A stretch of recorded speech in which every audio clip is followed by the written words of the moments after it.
निवडणुका आल्या की रोजगार मेळावे घ्यायचे, 1-2 महिने लोकांना नादी लावायचे, हा धंदा सोडा. आमदार आशुतोष काळे.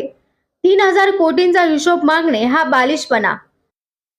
निवडणुका दिवाळीनंतर होणार असून एवढ्या 2-4 दिवसात आचारसंहिता लागण्याची शक्यता आहे.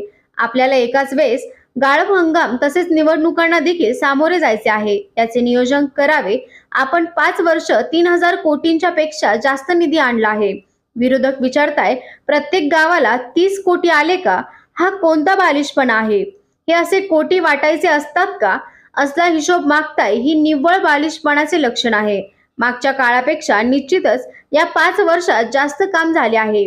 निवडणुका आल्या का रोजगार मेळावा घ्यायचा, 1-2 महिने लोक नादी लावायचे, हा धंदा विरोधक करत आहेत.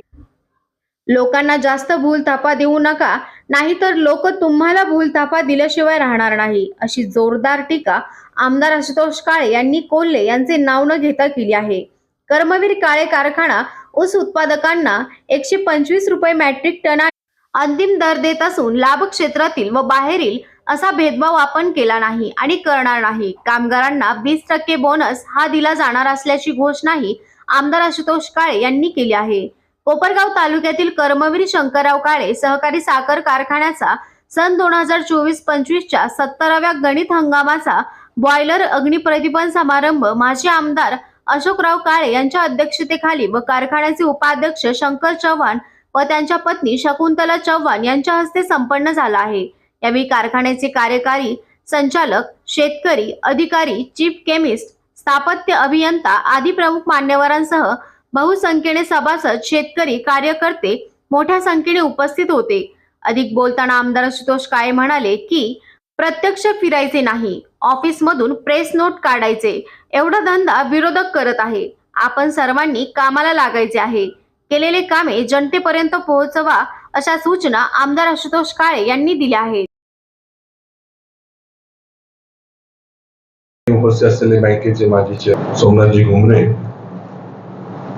संभाजीरावजी काळे, श्रीकृष्णजी गाडे, या निमित्ताने उपस्थित असलेले सर्व संचालक मंडळातील म्हणजे सहकार्याचे सर्व चेअरमन, व्हाईस चेअरमन, सर्व सदस्य, जिल्हा परिषद, पंचायत समिती, नगर परिषद, बाजार समिती चे माजी सदस्य, विद्यमान सदस्य, तसेच या निमित्ताने उपस्थित असलेले आपले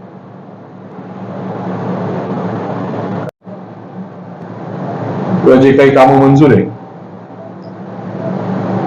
ते काही खोटे कामं नाही. ती कामं आपल्या सर्वांच्या समोर आहे, आपल्या सर्वांना जाणवत आहे आणि ते कामं होत आहे. म्हणून अजून पुढचे कामं त्या ठिकाणी आपण सर्वजण आपल्या माध्यमातून किंवा आपण इतरांसाठी त्या ठिकाणी मला सांगायला येतं, ते मांडायला येतं. दुर्दैव एवढंच आहे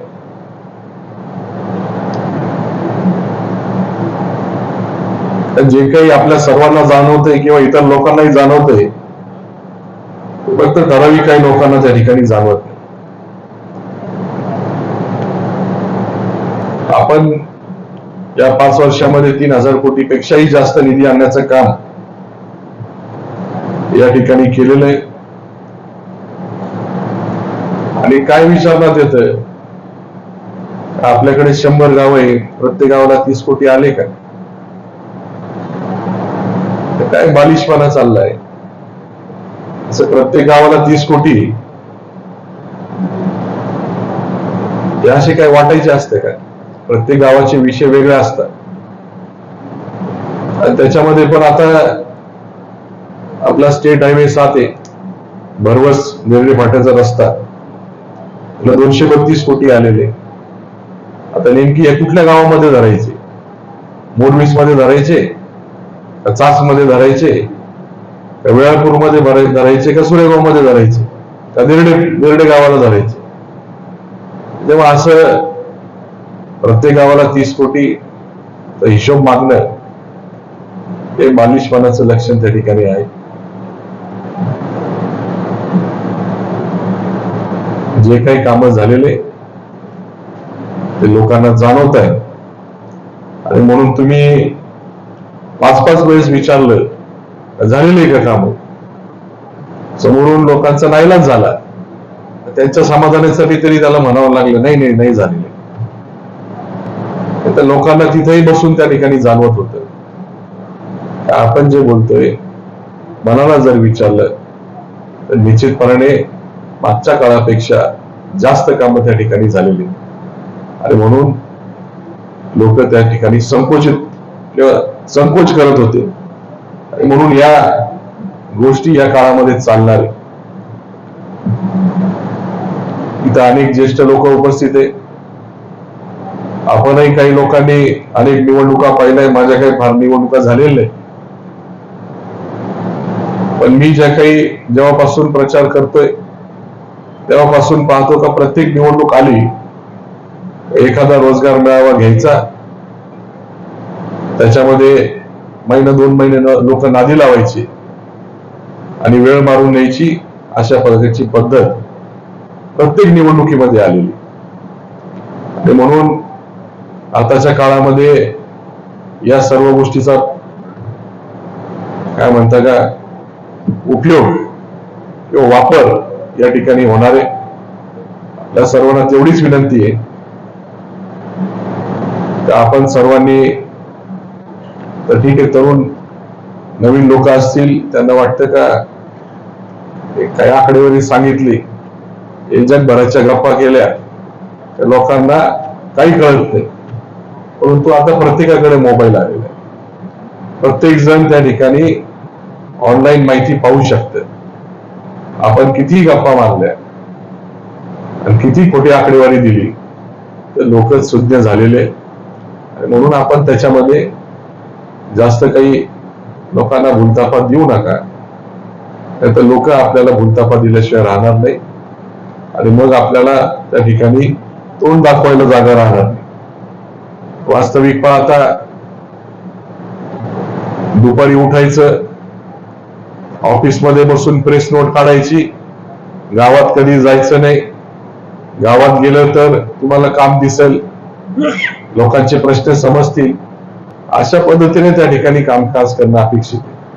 परंतु जायचं नाही, बघायचं नाही, निवडणूक आल्यानंतरच दिसायचं, अशा पद्धतीचं कामकाज समोरून चालू आहे. म्हणून आपल्या सर्वांना, ठीक आहे आपण तर काही त्याच्यामधले नाही, परंतु जे लोक या गोष्टीला बळी पडतात यांना त्या ठिकाणी सांगण्याची गरज आहे. म्हणून आपल्या सर्वांना विनंती की आपण आपला गळीत हंगाम पण आपल्याला यशस्वी करायचा आहे आणि आपल्याला इलेक्शनही करायचे आणि दोन्ही गोष्टी आपण साध्य करणार आहे. परंतु याच्यासाठी आपण सर्वांनी आता कामाला लागलं पाहिजे. आपण प्रत्येक जण म्हणा नाही आपले भरपूर कामं झालेले, गाफील राहायचं काम नाही. लोकांपर्यंत आपण प्रत्येकाने जावं, त्यांना समजून सांगावं. कारण अनेक योजना सरकारच्या माध्यमातून त्या ठिकाणी आलेल्या आहेत. आपणही भरपूर त्या योजना पोहोचवण्यासाठी प्रयत्न आपल्या सर्वांच्या माध्यमातून केलेला आहे आणि म्हणून निश्चितपणाने लोकांमध्ये एक सकारात्मक भावना आहे